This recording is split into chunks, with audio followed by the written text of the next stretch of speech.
Hello दोस्तों, welcome to fact study. आज के इस फैक्ट एनालिसिस टॉपिक में हम जानेंगे बीजेपी कैसे 3 बड़े राज्यों में उसने जीत दर्ज की और मोदी जी अभी हाल ही में कई बार किन 4 जातियों का अपने अलग अलग भाषणों में जिक्र कर चुके हैं और 2024 में मोदी जी ने अपनी जीत का किस तरीके से ऐलान कर दिया है या फिर 2024 में जो अपने लोकसभा के चुनाव होने हैं उसमें किसकी जीत होने की संभावना है और कैसे ये खेला हो गया जिसमें उम्मीद नहीं थी। मध्य प्रदेश और छत्तीसगढ़ में तो पूरी तरीके से लग रहा था कि कांग्रेस की सरकार बनेगी, एग्जिट पोल में भी दिखा रहे थे, परंतु उसके बाद भी पूर्ण बहुमत से बीजेपी की सरकार यहाँ पर आ गई है। तो मोदी जी जीत के बाद अपने हेडक्वार्टर जो दिल्ली में है बीजेपी का उसमें गए और अलग अलग तरीके का इन्होंने अपना बयान दिया, भाषण दिया, जो भी दिया। हाँ, और अलग अलग न्यूज़पेपर में ये छपा, मोदी मैजिक, मोदी की गारंटी शुरू होती है सबकी गारंटी खत्म होने के बाद, जहां दूसरों की उम्मीद खत्म होती है वहां से मोदी की गारंटी शुरू होती है। ये सब चर्चा चली, पूरी दुनिया में सुनाई देगी इन परिणामों की गूंज। पीएम मोदी ने ये कहा, आज की जीत ने 2024 की हैट्रिक की गारंटी दे दी, यानी कि 2 बार ये प्रधानमंत्री बन चुके हैं, तो 2024 में बनते हैं तो तीसरी बार बनेंगे। अब पूरी दुनिया का इन्होंने जिक्र क्यों किया, किस तरीके से ये इम्पोर्टेंट है, क्या ये अर्थव्यवस्था पर असर डालेगी जीत, क्या विदेशी इन्वेस्टर्स पर असर डालेगी, इस सभी को जानेंगे इस वीडियो के साथ। तो ये आप पूरे ध्यान से देखिएगा। हालांकि अभी रात के 12 बज चुके हैं जब मैं इस वीडियो को रिकॉर्ड कर रहा हूँ।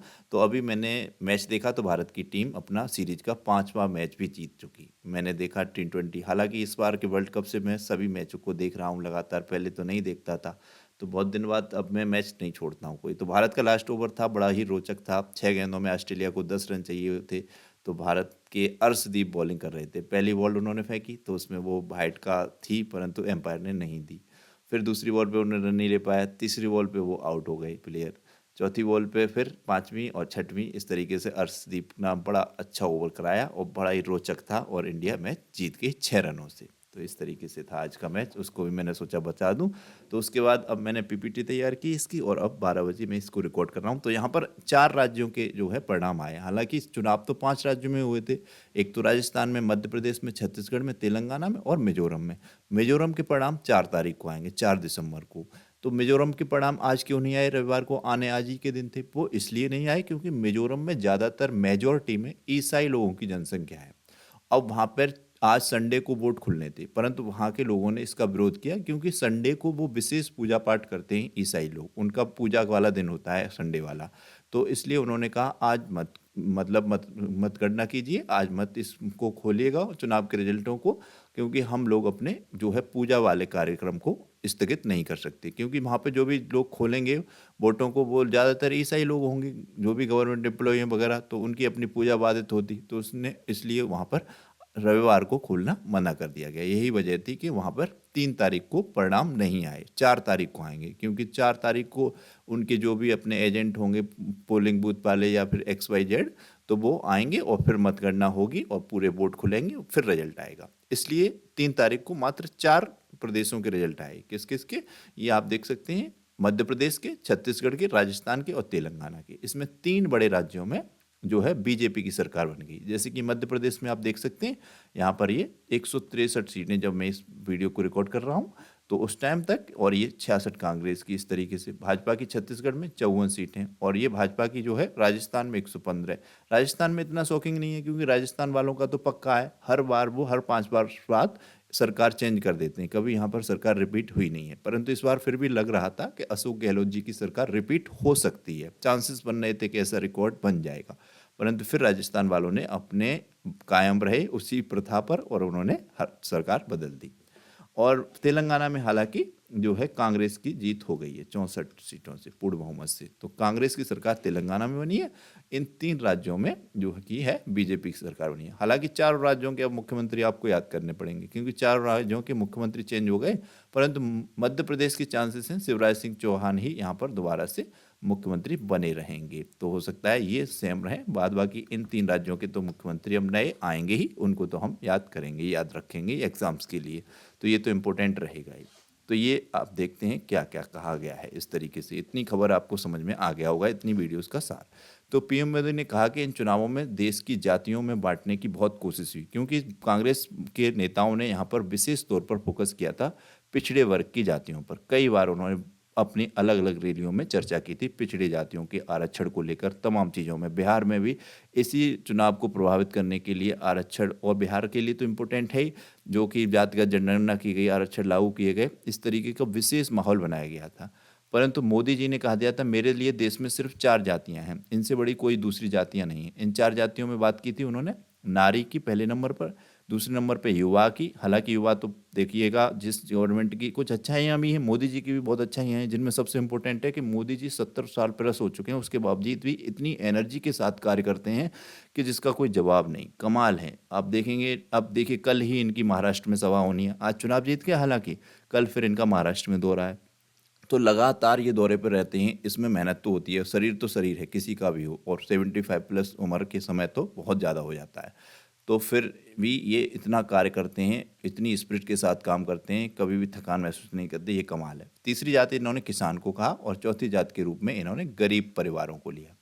तो ये 4 जाति इन्होंने बताई, नारी, युवा, किसान, गरीब परिवार। परंतु इनकी गवर्नमेंट से जहाँ तक है, युवा खुश नहीं है, क्योंकि युवा और विशेष तौर पर पिछड़े वर्ग का, गरीब वर्ग का, उसे तो भाई गवर्नमेंट जॉब चाहिए होती है। परंतु ये तो सच है कि बीजेपी सरकार में गवर्नमेंट जॉब बहुत कम मिली है लोगों को, बहुत कम। ये तो सच बात है, इसमें कोई शक नहीं है। और यहाँ के तक की महंगाई भी काफ़ी बढ़ी है। अब राजस्थान में इन्होंने कह दिया था कि 450 रुपये का सिलेंडर देंगे। अब देखते हैं इनकी सरकार बनने के बाद ये दे पाते हैं या नहीं दे पाते हैं। जबकि उत्तर प्रदेश में इनकी सरकार है, यहाँ पर ही 1,000 रुपये का करीब सिलेंडर है।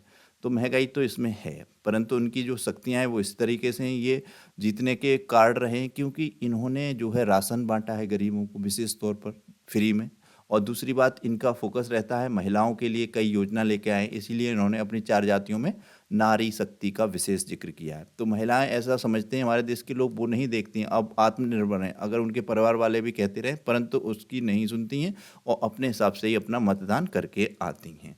तो ये लगता है यहाँ पर मोदी जी को विशेष तौर पर कि महिलाएं उनको ही मतदान करती हैं, बीजेपी को ही करके आती हैं, क्योंकि इन्होंने कई नारी शक्ति से संबंधित योजनाएं चला रख रखी हैं। यहाँ पर इन्होंने विशेष जिक्र किया, शक्ति बंधन अधिनियम ने माताओं बेटियों के मन में जगाया है नया विश्वास। पीएम मोदी ने अपने संबोधन में महिलाओं को आभार व्यक्त किया है। मतलब 3 राज्यों में ये चुनाव जीते हैं, इसमें इन्होंने विशेष आभार व्यक्त किया है महिलाओं को। तो ये इनका मानना है कि महिलाएं अब अपने परिवार के हिसाब से वोट करके नहीं आती हैं, अपना आत्मनिर्भर अपने हिसाब से ही मतदान करके आती हैं, चाहे उनके फैमिली वाले उनको किसी में कहते रहें, और उनको विशेष तौर पर पसंद है बीजेपी या मोदी जी की योजनाएं।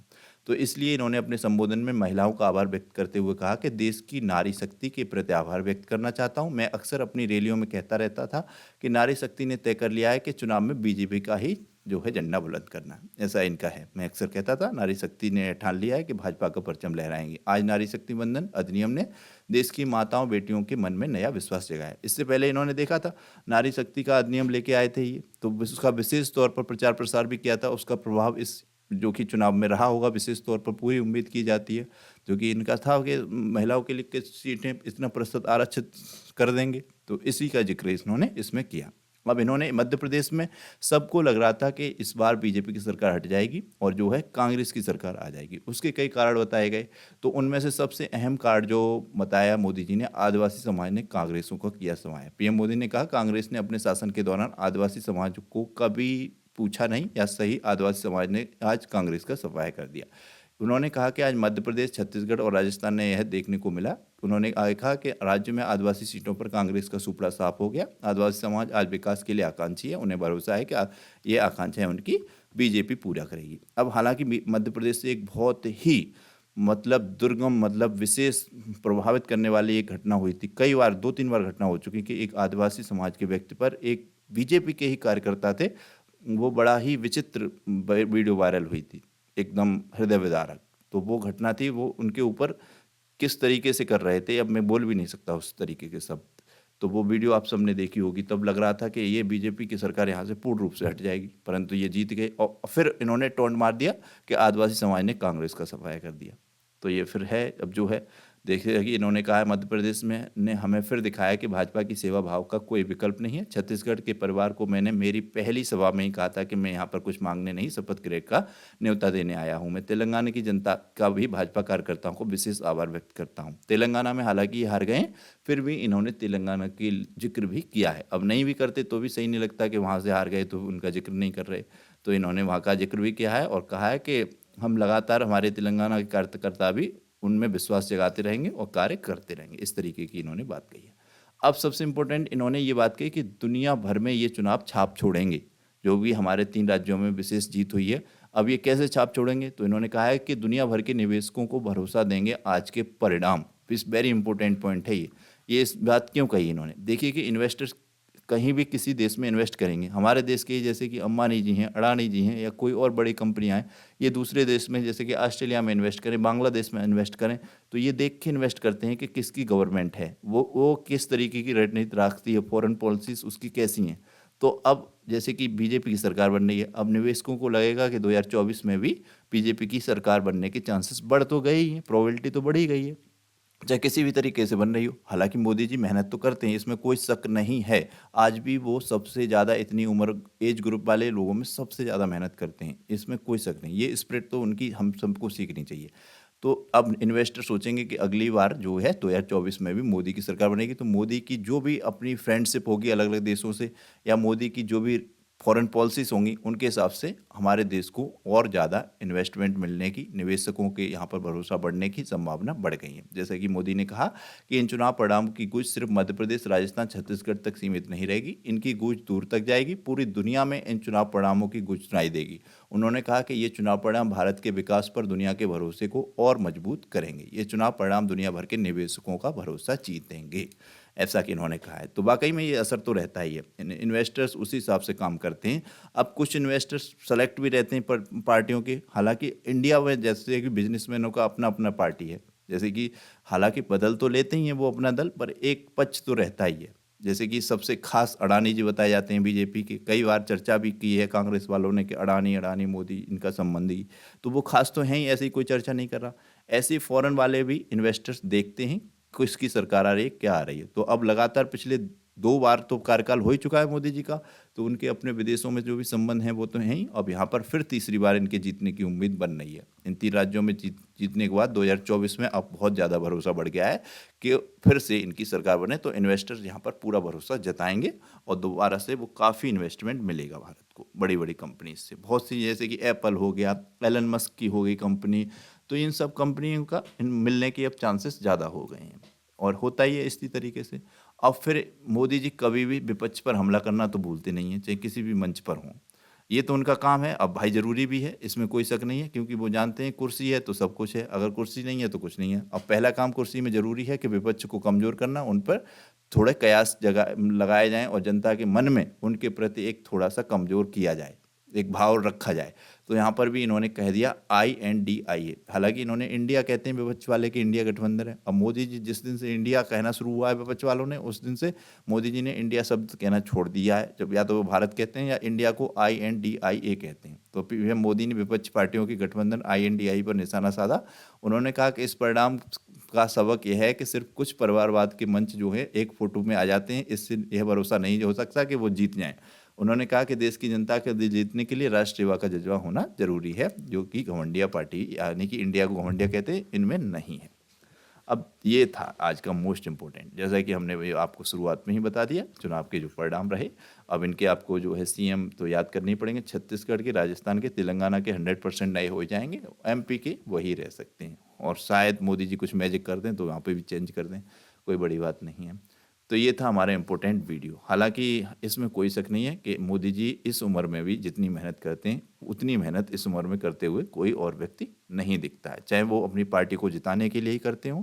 और हालांकि प्रधानमंत्री हैं तो देश के आगे ले जाने का विचार तो 100% रखते ही हैं, उसके लिए काम तो करते ही हैं। तो ये थी इम्पोर्टेंट वीडियो। आपको ये वीडियो में समझ में आया होगा किस तरीके से ये चुनाव हुआ, किस तरीके से यहाँ पर जीत की उम्मीद थी, जैसे कि कांग्रेस और वहाँ पर बीजेपी ने वहाँ पर अपना परचम लहराया। तो ये इम्पोर्टेंट वीडियो था, हम सबको पता होना चाहिए। जैसे कि आपको पता है कि देश चलाने वाले लोग हैं, ये कोई आम मामूली लोग हैं नहीं। इनसे सरकार बनती है, सरकार से ही बहुत बड़ा असर पड़ता है हर चीज़ पर, हर फील्ड में। भारत देश की, जैसे कि भारत की सरकार है तो जिस भी देश की हो, तो इनके बारे में हमें पता तो होना ही चाहिए, जागरूक होना ही चाहिए किस तरीके से क्या घटित हो रहा है समाज में या हमारे देश में। तो ये एक इम्पोर्टेंट क्वेश्चन है, विधानसभा का सदस्य बनने के लिए न्यूनतम आयु कितनी होनी चाहिए। वेरी वेरी इंपॉर्टेंट क्वेश्चन है, क्योंकि 2023 में काफ़ी ज़्यादा चर्चा में रहा कि लोकसभा और विधानसभा में उम्र को घटाया जाए। कई नेताओं ने कहा कि उम्र घटाकर इतनी कर देनी चाहिए, कई ने कहा कि 18 वर्ष तक कर देनी चाहिए। ये भी चर्चा हुई। बिहार के एक नेता हैं सुशील मोदी, उन्होंने ये बयान भी दिया था 2023 में ही कि उम्र जो है घटा के 18 वर्ष कर देनी चाहिए। जब वोट डालने के 18 वर्ष है तो ये भी 18 वर्ष होनी चाहिए। इस तरीके से ये काफ़ी मैटर चर्चा में रहा है पिछले 2 वर्षों में। तो प्लीज़ इसका आंसर कीजिएगा कि विधानसभा का सदस्य बनने के लिए न्यूनतम आयु कितनी होनी चाहिए या अभी वर्तमान में है। चैनल को सब्सक्राइब नहीं किया तो प्लीज़ सब्सक्राइब कीजिएगा, बेल आइकन को प्रेस कीजिएगा। इसी तरीके के most important fact analysis video आपको मिलते रहेंगे और जीएस के और करंट अफेयर्स के वीडियो तो आपको मिलेंगे ही।